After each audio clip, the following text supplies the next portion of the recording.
अन्न आणि औषध प्रशासन FDA आयुक्त तुकाराम मुंढे यांनी पदभार स्वीकारल्यानंतर राज्यभर भेसळखोरांविरोधातील कारवाईला वेग आला आहे। त्याचाच भाग म्हणून मुंबईतील दहिसर परिसरात दूध भेसळ करणाऱ्या रॅकेटवर FDAने धडक कारवाई करत 470 लिटर भेसळयुक्त दूध जप्त केले। या प्रकरणी एका आरोपीला रंगेहात अटक करण्यात आली असून आणखी काही जणांचा सहभाग आहे का याचा तपास सुरू आहे। दहिसर परिसरात मोठ्या प्रमाणावर दुधात भेसळ करून ते बाजारात विकले जात असल्याची गोपनीय माहिती अन्न व औषध प्रशासनाला मिळाली होती। त्यानंतर अधिकाऱ्यांनी नियोजनबद्ध सापळा रचत संबंधित ठिकाणी छापा टाकला। कारवाई दरम्यान अत्यंत अस्वच्छ आणि धोकादायक पद्धतीने दूध तयार करून त्यामध्ये भेसळ केली जात असल्याचे उघड झाले।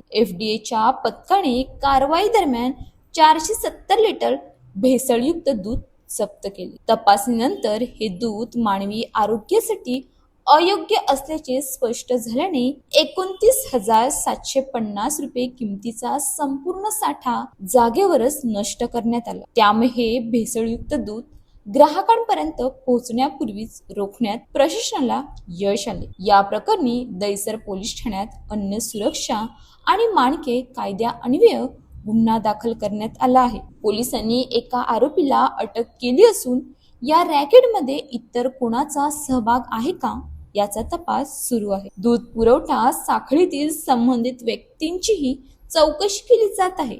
राज्यात सध्या भेसळयुक्त अन्न पदार्थाविरोधात विशेष मोहीम सुरू असून दूध, तूप, पनीर, मिठाई, मसाले आणि खाद्यतेल यांसारख्या पदार्थांची तपासणी अधिक कडक करण्यात आली आहे। नागरिकांच्या आरोग्याशी खेळ करणाऱ्यांविरुद्ध कठोर कारवाई सुरूच राहणार असल्याचा इशारा प्रशासनाने दिला आहे। नागरिकांनी दूध आणि इतर अन्न पदार्थ अधिकृत व विश्वासार्ह विक्रेत्यांकडूनच खरेदी करावेत। कोणताही संशय आल्यास तात्काळ अन्न व औषध प्रशासन किंवा पोलिसांकडे तक्रार करावी असे आवाहन करण्यात आले आहे। काहींच्या नफेखोरीसाठी नागरिकांच्या आरोग्याशी खेळ करणाऱ्यांना कोणतीही माफी नाही। भेसळ विरोधातील कारवाई अधिक कठोर होणार असून सुरक्षित आणि शुद्ध अन्न मिळणे हा प्रत्येक नागरिकाचा मूलभूत अधिकार आहे। अशाच ताज्या बातम्यांसाठी आमच्या न्यूज पोलीस रिपोर्टर चॅनलला लगेच सबस्क्राईब करा आणि बेल आयकॉन दाबायला